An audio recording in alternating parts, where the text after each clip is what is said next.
नमस्कार, मैं हूं आपके साथ अभिषेक भट्टाचार्य। इस वक्त हम एक ऐतिहासिक दौराहे पर खड़े हैं, एक ऐतिहासिक राह पर खड़े हैं, क्योंकि इस वक्त जो हो रहा है शायद आज से कुछ घंटे पहले किसी ने उम्मीद नहीं की थी। पाकिस्तान पर भारत का चौतरफा हमला जारी है। लाहौर समेत कई शहरों में इस वक्त तबाही मच रही है और ये बहुत गंभीर मामला है। भारत ने लाहौर पर मिसाइल दागी है। कराची पोर्ट को भारतीय नौसेना ने तबाह कर दिया है। भारत ने पाकिस्तान फाइटर जेट को मार गिराया है। आज ये हालात बलूचिस्तान में पाकिस्तान सेना पर हमला हुआ है, जिसकी तस्वीरें हम दिन भर से देख रहे हैं। और बीएलए ने क्वेटा में पाकिस्तानी आर्मी पर हमला किया है। और ये जो धमकियां चल रही थी कि भारत पर साइबर अटैक करने की कोशिशें हो रही हैं, ये सब ध्वस्त होकर राख में मिल चुकी हैं। क्वेटा में 4 ठिकाने नाकाम हो गई। बलूचिस्तान में एफसी हेडक्वार्टर पर अटैक हुआ है। पाकिस्तान अब मदद की भीख मांग रहा है दूसरे देशों से कि चलिए अब इस युद्ध को रोकते हैं। आपको एक बार फिर से एक गंभीर भारतीय नागरिक होने के लिए हम कहना चाहते हैं कि हम कभी भी हिंसा के या किसी भी देश पर हमले के समर्थक नहीं रहे। भारत का हमेशा एक ही स्पष्ट नारा रहा है और एक ही स्पष्ट संदेश रहा है, हम किसी पर हमला नहीं करते, लेकिन अगर हम पर हमला किया गया तो हम आत्मरक्षा में कदम जरूर उठाएंगे। और ये जो तस्वीरें आज सामने आ रही है, अगर आप इस वक्त टेलीविजन देख रहे हैं, अगर आप नहीं सो रहे हैं और आप जगे हुए हैं, इसका मतलब ये है कि आप भारत के वो नागरिक हैं जो नहीं सो पा रहे। कैसे सोएंगे आप? आपका पड़ोसी देश जिसे हम हमेशा उनकी मदद करते रहे, उनकी गलतियों को माफ करते रहे, लेकिन कह सकते हैं कि हर गलती की एक सीमा होती है और वो सीमा पाकिस्तान ने लांघ दी। आज से कुछ घंटे पहले, एक दिन पहले ही, क्योंकि अब समय 1:09 हो चला है, 9 तारीख लग चुकी है। सच्चाई तो यह है कि 48 घंटे हो चुके हैं और लग ही नहीं रहा है कि दिन बीत रहा है। ऐसा लग रहा है कि चीजें गंभीर होती जा रही है। चलिए फिर से इस वक्त की महत्वपूर्ण अपडेट आपको बता देते हैं। इस वक्त की अपडेट आपको बता रहे हैं सीधा लाहौर में आईएसआई दफ्तर के बाहर हमला हो गया है। बड़ी खबर आपको बता रहे हैं, ड्रोन से आईएसआई दफ्तर पर हमला किया गया है। हालात बद से बदतर हो चले हैं पाकिस्तान के लिए। भारत ने ड्रोन से आईएसआई दफ्तर को उड़ा दिया है। लाहौर में आईएसआई दफ्तर के बाहर हमला हुआ है। आपको बता दें, आईएसआई ये कोई ऐसी सार्वजनिक संस्था नहीं है जो खुले तौर पर उनकी जो दफ्तर है बनाए जाते हैं। ये इनकी इंटेलिजेंस संस्था है जो गुप्त रूप से काम करती है। यानी कि अगर भारत ने इसे उड़ाया है, इसका मतलब है कि इंटेलिजेंस इनपुट के आधार पर इस ठिकाने को निशाना बनाया गया है। भारत को कमतर आंकने की कोशिश करने वाले दुनिया के वो तमाम देश, अगर आप इस वक्त टेलीविजन देख रहे हैं तो देख लीजिए कि भारत क्या कर सकता है अपनों को बचाने के लिए और अपने विरोधियों को सबक सिखाने के लिए। लाहौर में आईएसआई दफ्तर के बाहर हमला हुआ है। आईएसआई जो काम करता है पाकिस्तान की सुरक्षा के लिए, ऐसा माना जाता है, लेकिन सच्चाई तो यह है कि भारत के खिलाफ लगातार जितने भी षड्यंत्र रचे गए हैं उनमें हर बार सवाल उठा है आईएसआई पर, लश्कर तैयबा पर, जैश-ए-मोहम्मद पर, हिजबुल मुजाहिदीन पर। वो 9 ठिकाने जिनको भारत ने उड़ाया, ऑपरेशन सिंदूर जिसका नाम था, उसके बाद पाकिस्तान ने हर मुमकिन कोशिश की और उसके बाद भी सफल नहीं हुआ। कल रक्षा मंत्री राजनाथ सिंह समीक्षा बैठक करने जा रहे हैं। इसका मतलब समझ लीजिए प्रेस कॉन्फ्रेंस करेंगे और न सिर्फ मैं जानता हूं कि इस देश का हर एक नागरिक जानना चाहता है कि देश का रक्षा मंत्री इस देश के हर एक नागरिक से क्या कहना चाहता है। समीक्षा बैठक में तीनों प्रमुख शामिल होंगे। कल रक्षा मंत्री राजनाथ सिंह समीक्षा बैठक करेंगे जाहिर तौर पर। उसके बाद उम्मीद की जा रही है कि क्या बयान आधिकारिक तौर पर सामने आता है, उसका सभी को बेसब्री से इंतजार है। तीनों सेना प्रमुख शामिल होंगे। पाकिस्तान में हालात बद से बदतर हो चले हैं। उनके रक्षा प्रमुख को बदलने का समय आ गया है और अब तो हम इसकी आधिकारिक पुष्टि नहीं कर सकते, पर सूत्रों के हवाले से खबर आ रही है कि अब तो हालात ये हैं कि पाकिस्तान की सरकार में ही खलबली मची हुई है। और जिस तरह से पाकिस्तान की संसद में एक सांसद रोता हुआ नजर आया, वो बताने के लिए काफी है कि किस तरह के हालात हैं। हालांकि सीडीएस सेना प्रमुख के साथ ये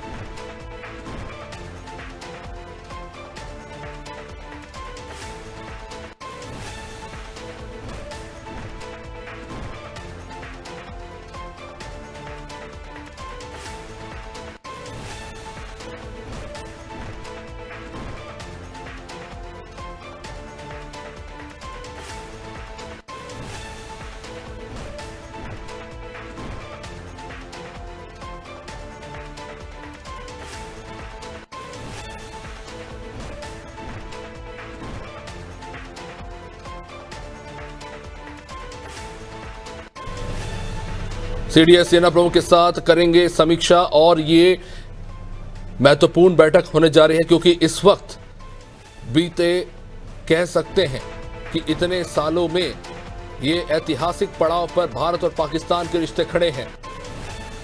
रक्षा मंत्री राजनाथ सिंह, देश के प्रधानमंत्री नरेंद्र मोदी, देश के गृह मंत्री अमित शाह, अजीत डोभाल और तीनों सेना के प्रमुख, सबके सब ये बैठक बेहद महत्वपूर्ण है और हर एक व्यक्ति की नजर इस पर है।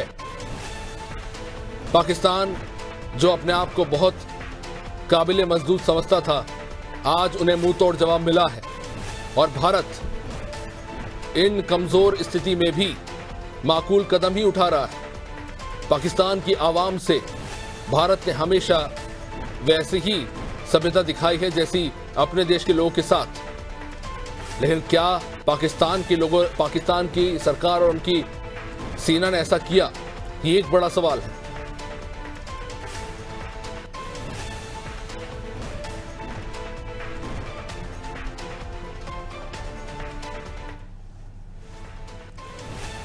चलिए आगे बढ़ते हैं। खबर बता रहा है आपको, भारतीय नौसेना अरब सागर में आगे बढ़ी है। ये ऐतिहासिक कदम है। उत्तरी अरब सागर में नेवी की टुकड़ी तैनात हो गई है। इसका मतलब आप समझ लीजिए कि किस तरह से तीनों सेनाएं एक साथ मिलकर आगे बढ़ रही हैं। ये एक ऐतिहासिक कदम है। भारतीय नौसेना अरब सागर में आगे बढ़ रही है। अब तक हमने हमेशा संयम बरता है। पड़ोसी देशों को कभी भी यह महसूस होने नहीं दिया कि हम उनके क्षेत्र में हस्तक्षेप कर रहे हैं। लेकिन अब कोई स्थिति बची नहीं है और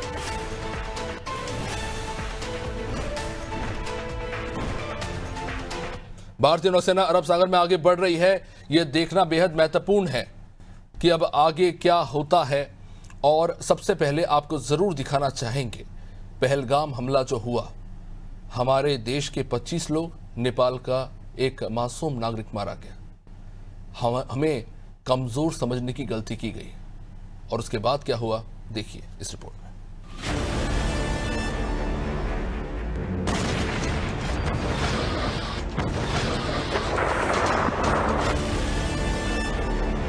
पहलगाम हमले के 15 दिन बाद भारतीय सशस्त्र बल पाकिस्तान में घुसकर आतंकियों के ठिकानों को ध्वस्त कर दिया, जिसे ऑपरेशन सिंदूर नाम दिया गया है।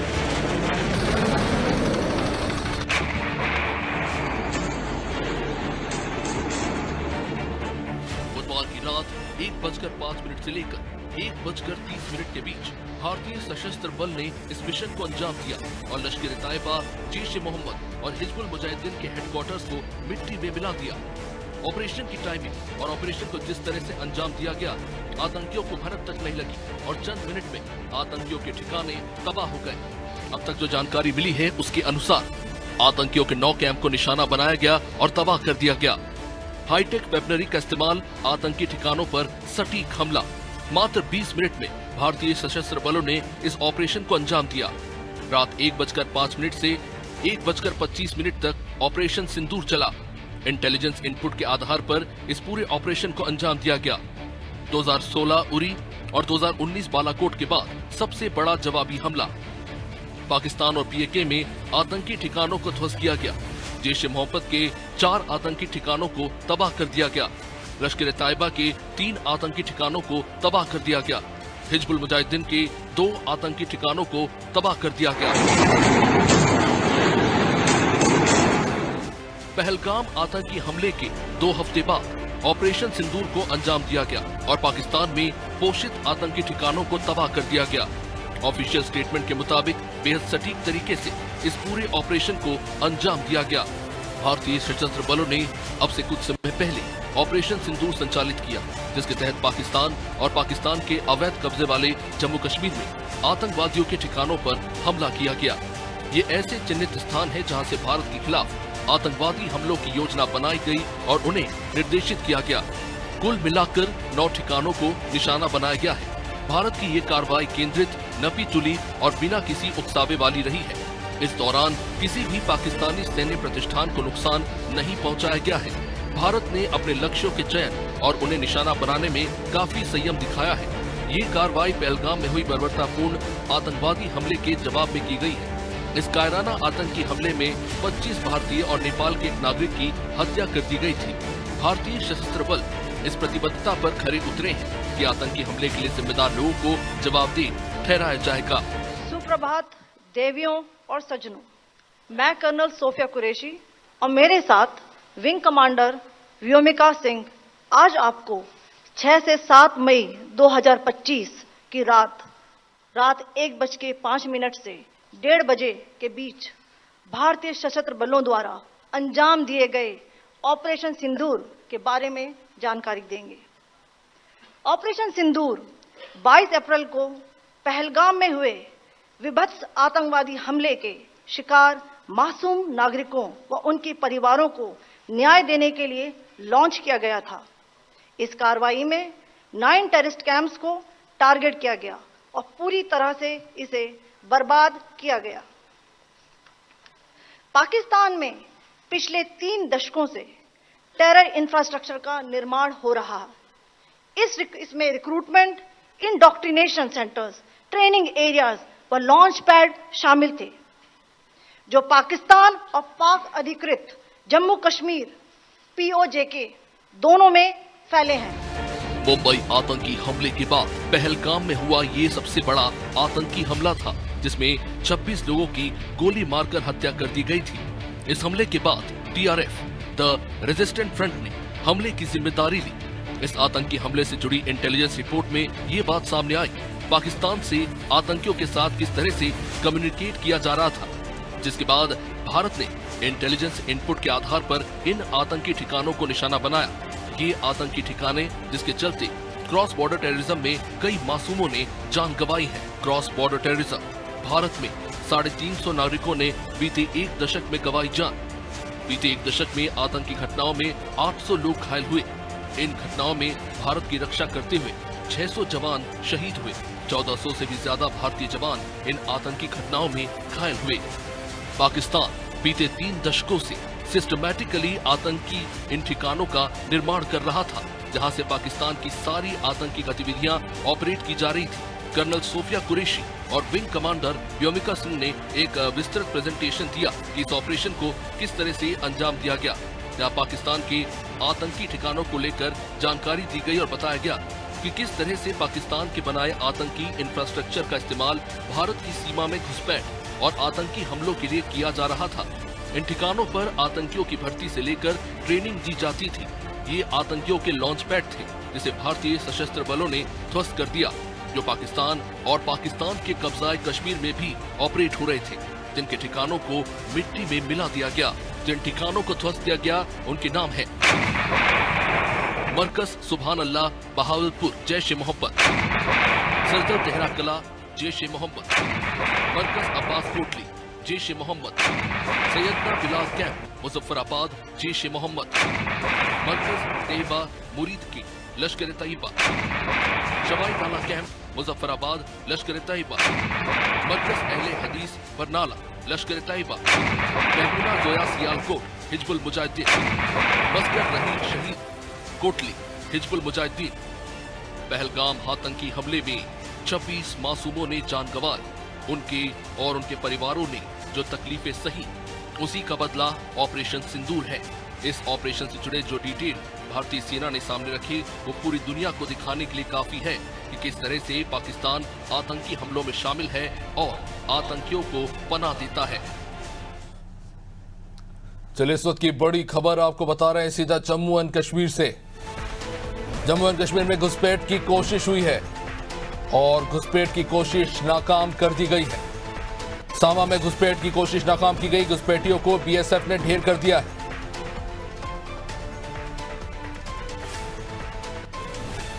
लगातार सामा में इससे पहले भी प्रयास हुआ था, वो भी नाकाम हुई और अब घुसपैठ की कोशिश को बॉर्डर सिक्योरिटी फोर्स ने नाकाम कर दिया है। लगातार कोशिश हो रही है अब, और ये कोशिश ये हो रही है कि जम्मू कश्मीर में अशांति फैलाई जाए। कोशिश ये हो रही है कि जम्मू कश्मीर में फिर से अशांति फैली जाए। कोशिश ये हो रही है कि अंतर्राष्ट्रीय स्तर पर यह बताया जाए कि भारत शांति फैलाने में नाकाम है।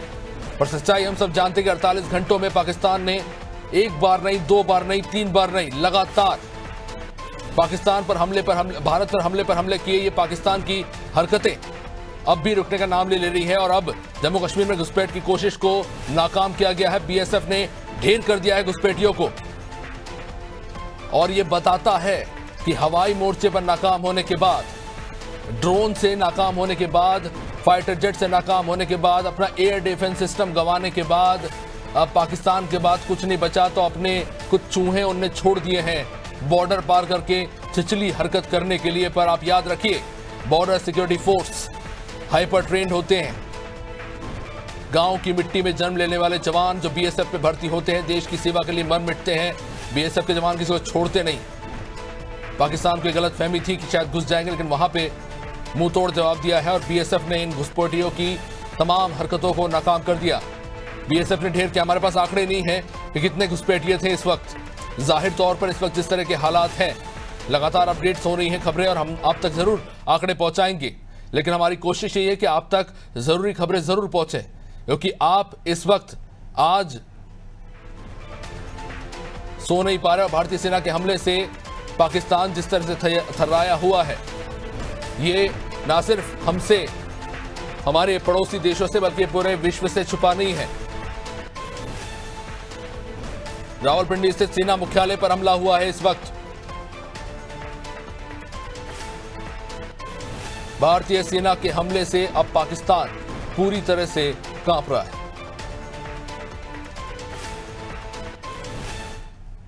चलिए, यहाँ पे वक्त तो चला है एक छोटे से ब्रेक का।